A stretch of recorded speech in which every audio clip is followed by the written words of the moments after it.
Hi Book Fighters, it's Thursday, January 27th. No, that's not a wand in my pocket. I'm just happy to see you. I have a lot to say today, so let's get right to it.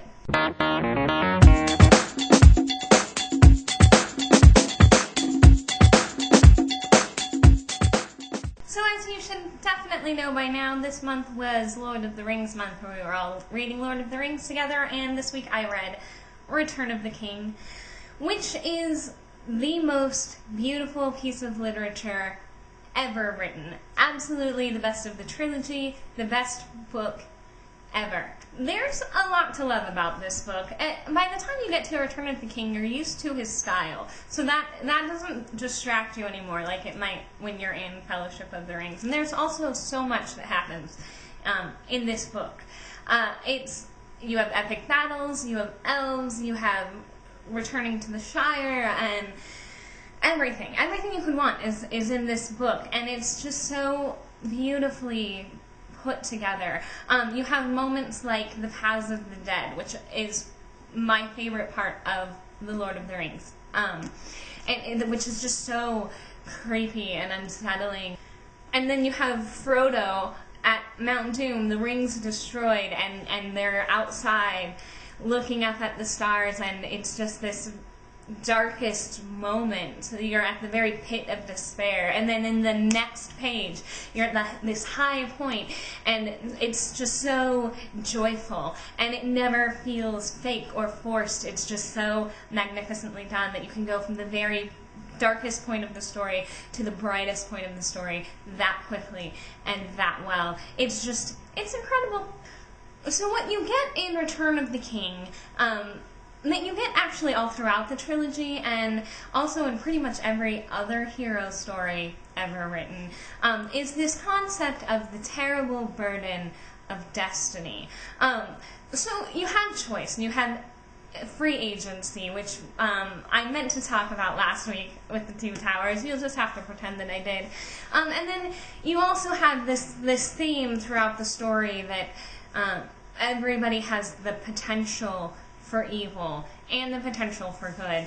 And then on top of that, you have certain characters that must do something. They don't have a choice. And this is something that I think is very true to life. And it doesn't matter whether you believe in fate or that there is a God that has your life planned for you, or if you just believe in the random nature of the universe giving you a particular set of circumstances. The one thing that every belief system can agree on is that you don't get to choose the cards that are in your hand. And this is, I think, what it really comes down to when we talk about a destiny or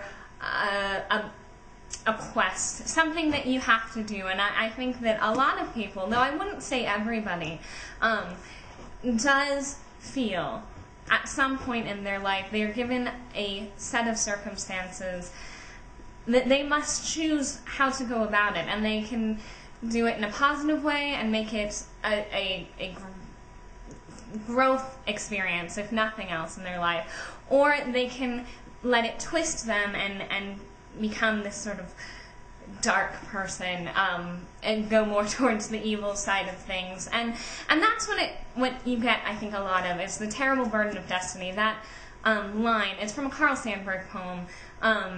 It just kept coming up in my mind over and over again while I was reading the entire series. And unlike the Harry Potter series, you don't get an easy answer. Not everyone gets a happy ending and a second chance.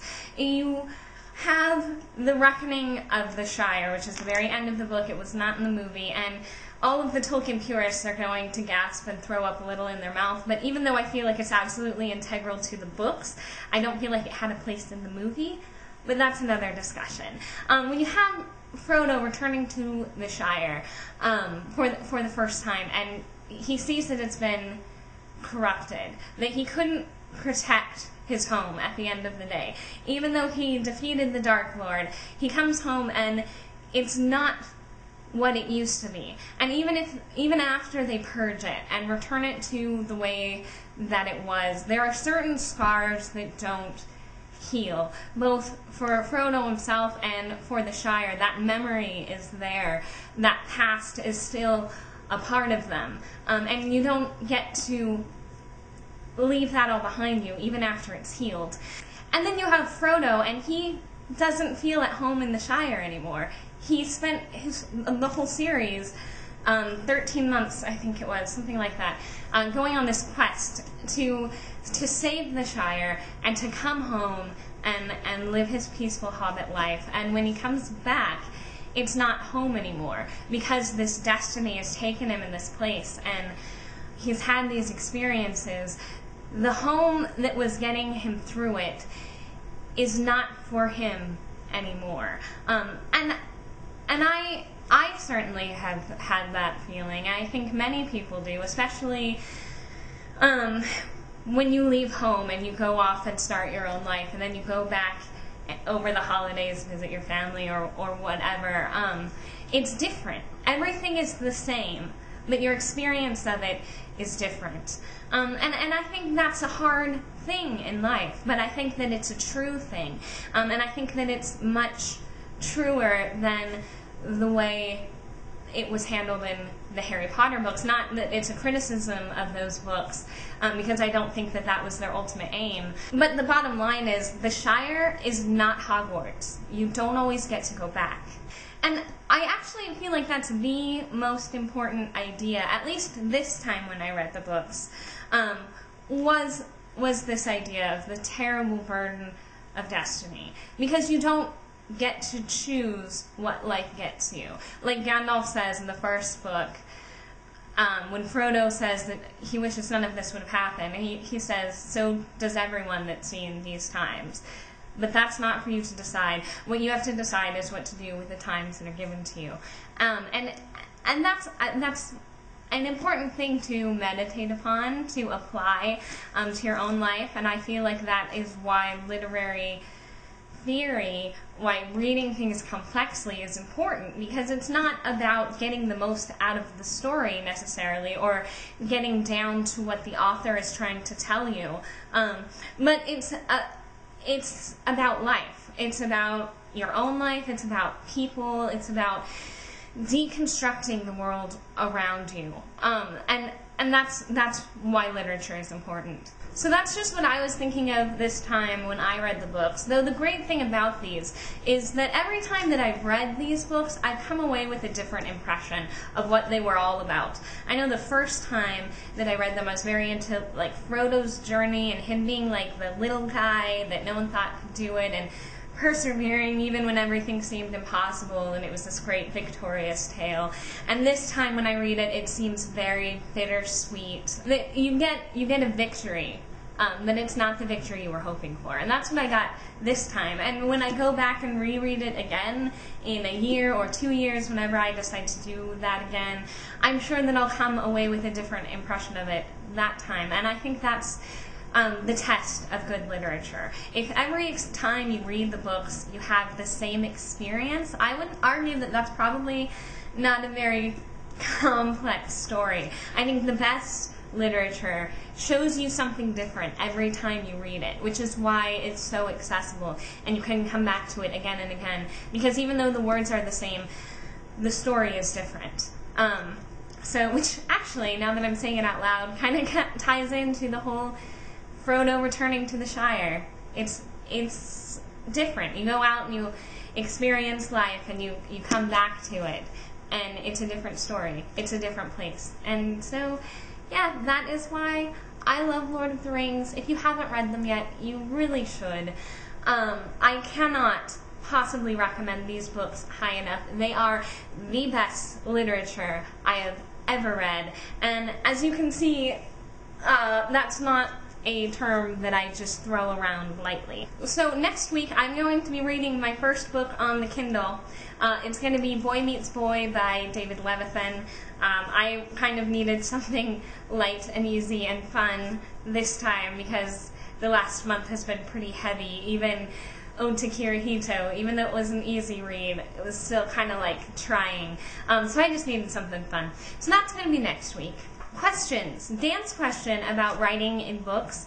I am a big advocate of writing in books. I actually have gotten to the point where I cannot read unless I have a pen with me so that I can mark it up, and I underline things and put notes and things. And then this is my favorite book, Crushed by Richard Seikin. And as you can see, I don't know how well this is going to show up on camera, but I have a marking or a highlight on pretty much every third line in this book. So how much I like a book can usually be gauged by how much it's written in. And I've also found that my friends actually want to borrow my books over buying them or getting them from the library because I write all over them. My one friend told me when she was reading one of my books is that she would look forward to the lines that I had underlined because she knew something good was coming when that was the case. So I wouldn't lend my books out to just anyone because I feel like by reading my books and seeing what I have underlined in the notes that I have in there would reveal far more about me than you could get from like hours of conversation. So yes, I am in favor of writing in books. I think it only adds to the experience, and that's why I love physical books so much. And what's interesting with the Kindle that I found out is that when you're reading, you can highlight and underline and that sort of thing in here. And then there's actually an application where you can go and see which lines have been highlighted the most out of everyone that's read the books on the Kindle. So that's handy, and that's definitely something I will be looking at as I read my first book on here.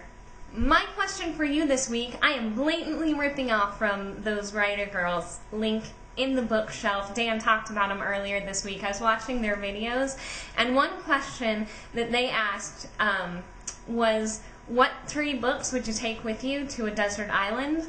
And that, I think, is interesting and fitting for our little group of people. So I would like to know what 3 books you guys would take to a desert island.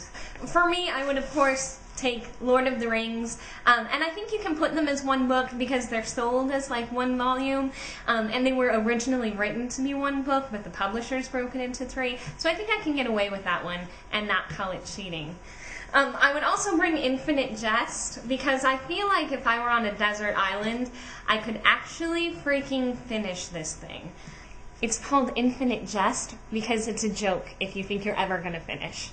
My last book that I would take to a desert island, I'm kind of split. On the one hand, I would probably want to take something that was like a fun, easy read.